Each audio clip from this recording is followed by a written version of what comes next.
Let's go. Ang ganda nyo. Bakit ganun yung collarbone? Parang ano. Catherine, hello. Kamusta? Ad Astra Abyssosk. What can I do for you, traveler?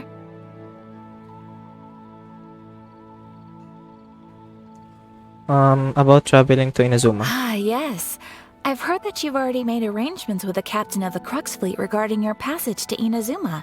Is that correct? Now that I think about it, it's been quite some time since I last visited those lands. Unfortunately, I don't have any current intel that would be worth sharing with you. There you Oh, are. sino to? You're the traveler that Beidou will be taking to Inazuma, right? Oh, is that right? Well, it's an honor to meet you. The fleet has nearly completed reprovisioning. Once the crews have taken a head count, we can get underway. Captain Beidou sent me to come get you. We'll weigh anchor as soon as you're aboard. Okay, let's go. Beidou is the captain of her word. Of course! There are many things that the captain insists upon. I'm sure you'll see for yourself once you're on board. So you'll be heading off then? I suppose congratulations are in order. Whether the journey before you leads to the heights of the heavens or the depths of the abyss, each step you take is another achievement. Shoutout sa viewers natin dyan. Until we meet again, Ad Astra Abyssosk. We will miss you. Tapos tingnan mo, nandun din yan sa Inazuma. Ay, nandun nga ba siya?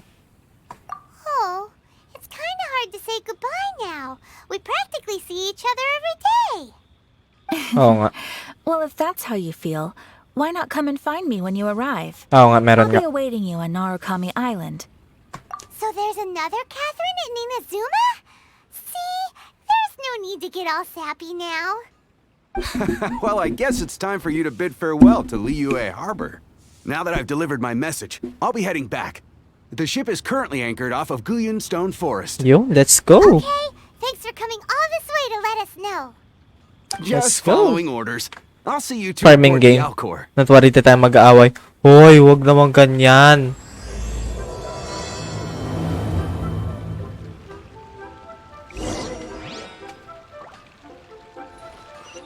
Let's go. Bye-bye, Catherine. Saan na? Ayun, nakita ko na siya.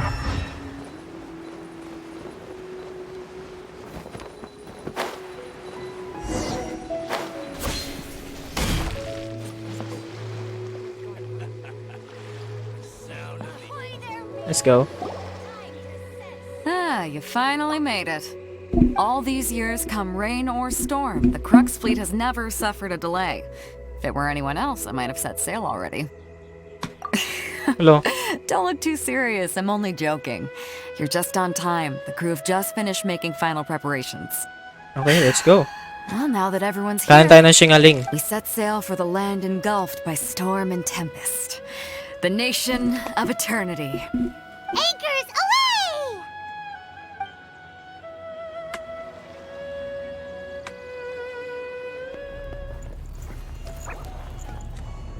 The cutscene.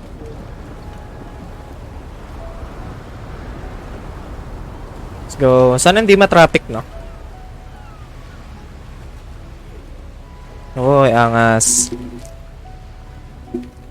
Oh, si Kazuha, ba't nandyan? Kala ko magpapaiwan yan.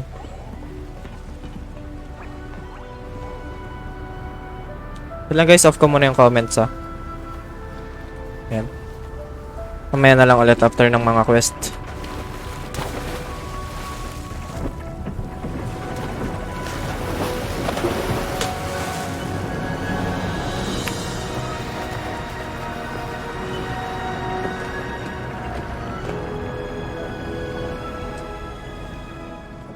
Bye. Wala na, yun na.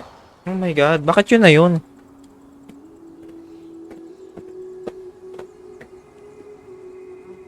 Naman lang bang maangas na cutscene dyan na bumabagyo?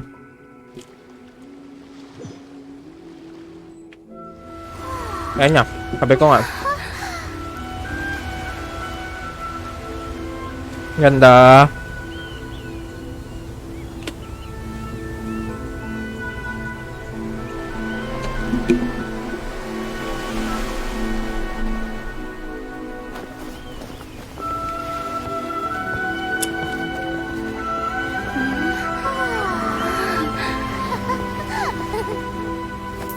Uy, Toma! Dito na si Chad. Oh, hi there.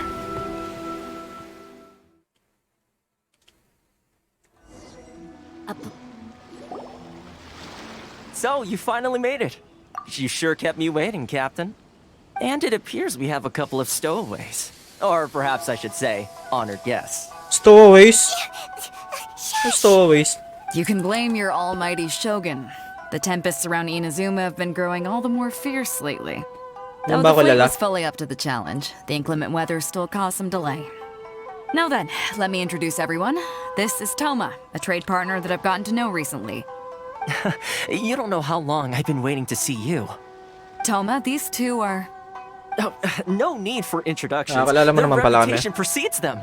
Seems even the stormy seas can't keep rumors of these outlanders' sterling deeds at bay. Oh, it's sure nice to hear you say that. With any luck, it'll give you a head start here. Toma's resided on Rito for quite some time now. It wouldn't be going too far to say he's the fixer around these parts.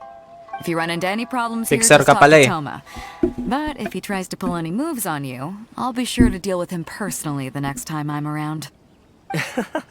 No need to worry. I'm sure we'll get along just fine. Good. Then if it's all settled, I'll be going. I wouldn't want to be caught with my sails down here. I do have a wanted fugitive on board after all. Wanted fugitive. Kazuha.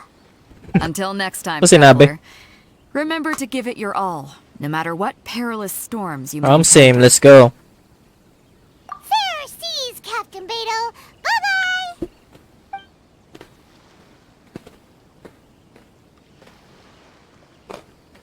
Let's go. Now then, first things first.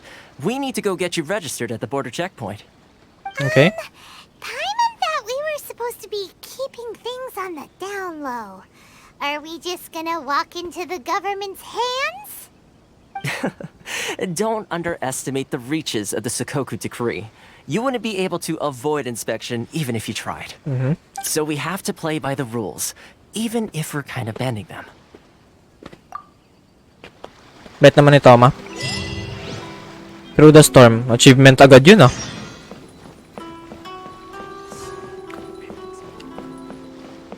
Ganda. Pwede ba mag-picture muna dito? Nasaan na pala ako? Oh. Merong tatlong statue of 7. Ang laki na agad nito, no?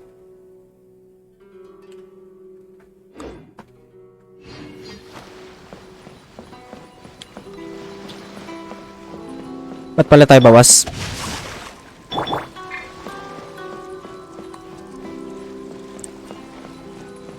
Hello po. Arigato. Yamete gozaimasu.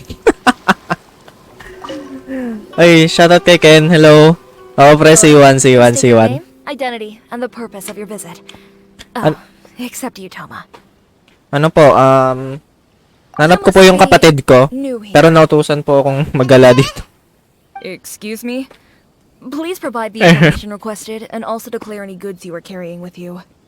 Ano sabihin ko? We are here to trade wine and ore. Currently, only members of the International Trade Association are authorized to engage in the import and export of goods. Do you have your trader's permits? Ang sungit mo naman.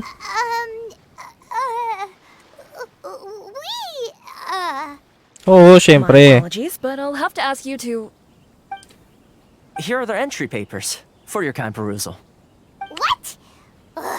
Take your time. No rush or anything. I just wanted to see what you'd say. Sorry about that. I see. Okay. Your papers are all in order. Nice Welcome one. to Rito. Welcome to Retail. So, where do we go next? The Outlander Affairs Agency. They only check entry permits here. If you want to remain on Rito, there's a process you have to go through with them. Okay. Sheesh. So it is super strict, just like everyone says. Of course. Well, let's not forget that to everyday folk in Inazuma, people from everywhere else are referred to as outsiders. As the word suggests, Outlanders aren't very welcome in Inazuma with the Sakoku Decree in force. Not even on Rito, where they've established an outsider settlement. I like how you think. I've got a feeling we're going to get along very well. Of Now, course. let's head over to the Outlander Affairs Agency. Most of the current rules were put in place by the administration of Rito, the Kanjo Commission. Rito? The Kanjo Commission? Pwede ba ako Yes, magbasa one muna branch dito? of the Tri-Commission of Inazuma, responsible for growing and managing the nation's wealth. You really haven't heard of it before? Oo, narinig ko na. Ewan ko dito sa Traveler, ba't ganito to? Di man lang nagre-research bago pumunta dito. Hindi niyo ba ako kilala? Ako yung princess ng Kamisato Estate. Ako yung eldest daughter of the clan. Ikaw, bakit ganyan? Ah, siya yung Kanjo Commission. Mga makong na soldier. Sungit nito. Okay. Si Kageyama? Who's Miss Kageyama? Or baka si ano yun? Si Sarah? Tama ba? Ay, hindi. Ako na, sige na, sungit mo. Bahala dyan. Where are we going? Hello? Hello? Musta naman yung martial law dito? Okay naman? Magkasunod hindi pre.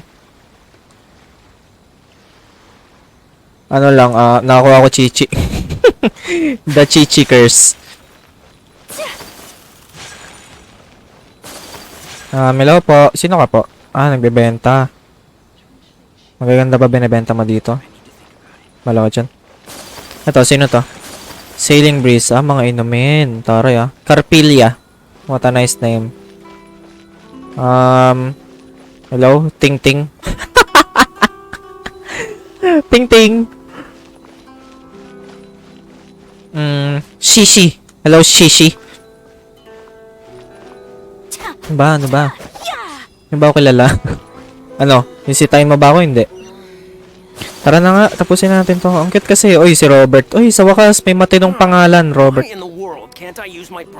Kawawa, hindi ko mana yung permit. Ikaw? Oo, may document ako. Bala ka dyan. Ito ba yung kanjo na ano? Hiyachi. Hiyachi. Hiyachi, Hitachi.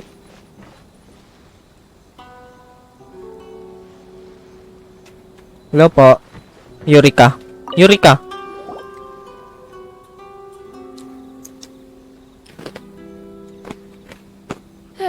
Ano nga natin yung chat box? Procedures, yes? And now you want to apply for residency? Comment nga kayo. Review?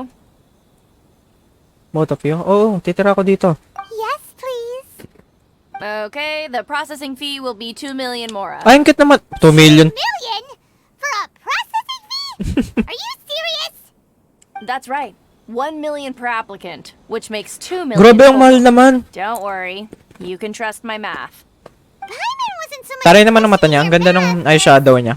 Wala ba, Taray? Alam ko yung eyeshadow. Naturuan ako ng jowa ko. Ma'am, these two here are good friends of mine. I think you'll find I'm one face you recognize. Ah, Mr. Toma, it's you. By way of courtesy, allow me to reduce it to 400. Thank you ever so much, Miss Eureka. Mahal naman ang babayaran ko As dito. this is just a processing fee, I think 600 mora should cover it if I'm paying on their behalf. 600 I'll mora. treat you to dinner too. How does that sound? Chick boy pala to eh. Is that how you haggle? By all means, bargain the price down, but... All right then, as you wish, Mr. Toma. Huh? I will make a record. Much obliged. Grabe si Toma. Big time na big time to Malabas ba yung chat? Sinong ano? Hiyachi, pre? Hiyachi? Let's go. May bahay na ako. Nice one. He went from 2 million down to 600? There's something seriously wrong with people's sense of finance around here. It's not as mind-boggling as you think. A processing fee is just a figure of speech. Okay. The Kala ko way some here at Hitachi. the agency see it, Sa ano, the fees are Tekken? easy money, so it becomes a question of how much they can make. So when the day comes that some poor merchant from overseas with more money than sense gets stuck here and needs to apply for residency, Then they'll milk them for all they're worth. Oo nga. exactly. Tama. It's at times like this that having a local friend really comes in handy. Iba talaga pag may ano, no? Pag may kapit.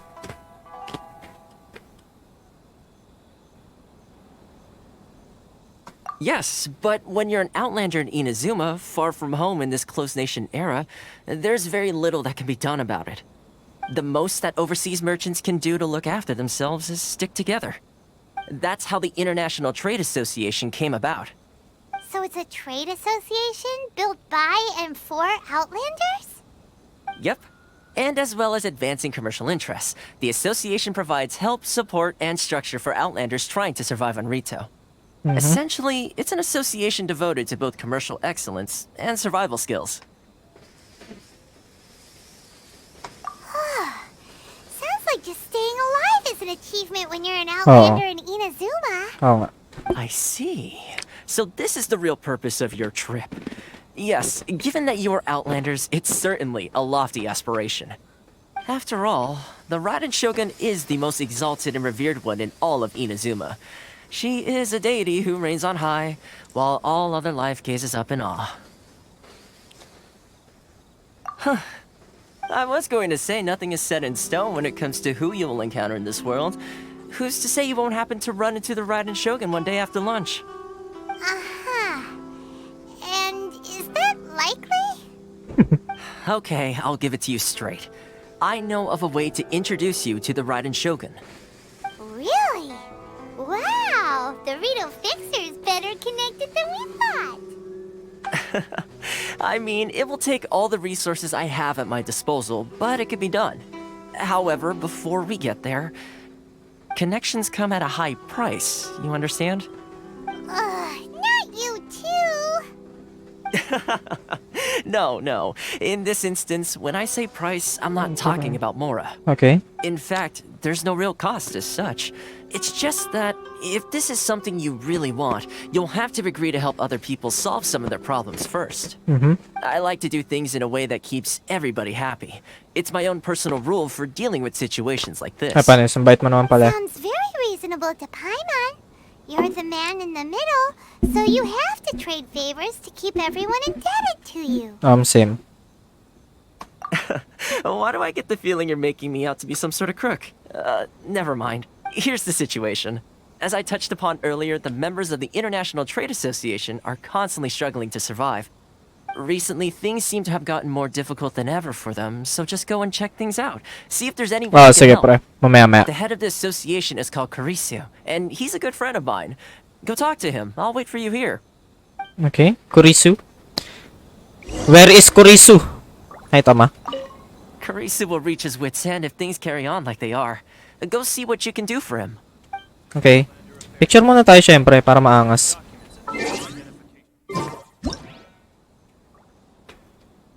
Nagsiselos ako. Joke.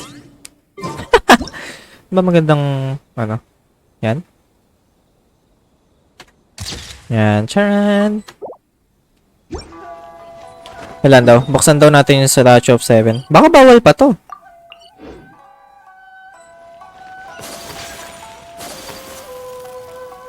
Pwede kaya? Hello po. Isa lang po akong hindi nyo kilalang traveler na pumupunta dito sa lugar nyo. Na walang balak na masama kung hindi magbukas ng statue. Asan ba? Malayo pa ba? Ay, ito lang pala. Okay.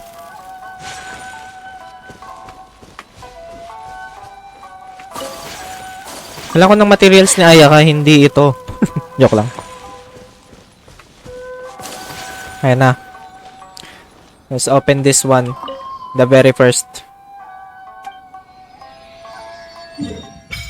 Ooh. Ito yung kailangan kong kalabanin, Brad. Dahil Ascension Mats yan. Grabe, mukhang marami to ah. Wala pa tayong pang worship. And thank you sa advice, Ken. Nabawasan na yung stress natin sa mapa. Tsaka na makongolekta niyang mga, ano, mga electromonculoid. Electroculus.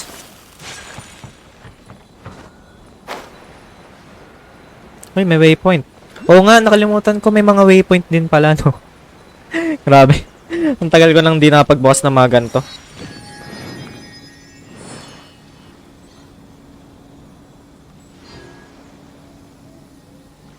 Wait lang guys. Let's go.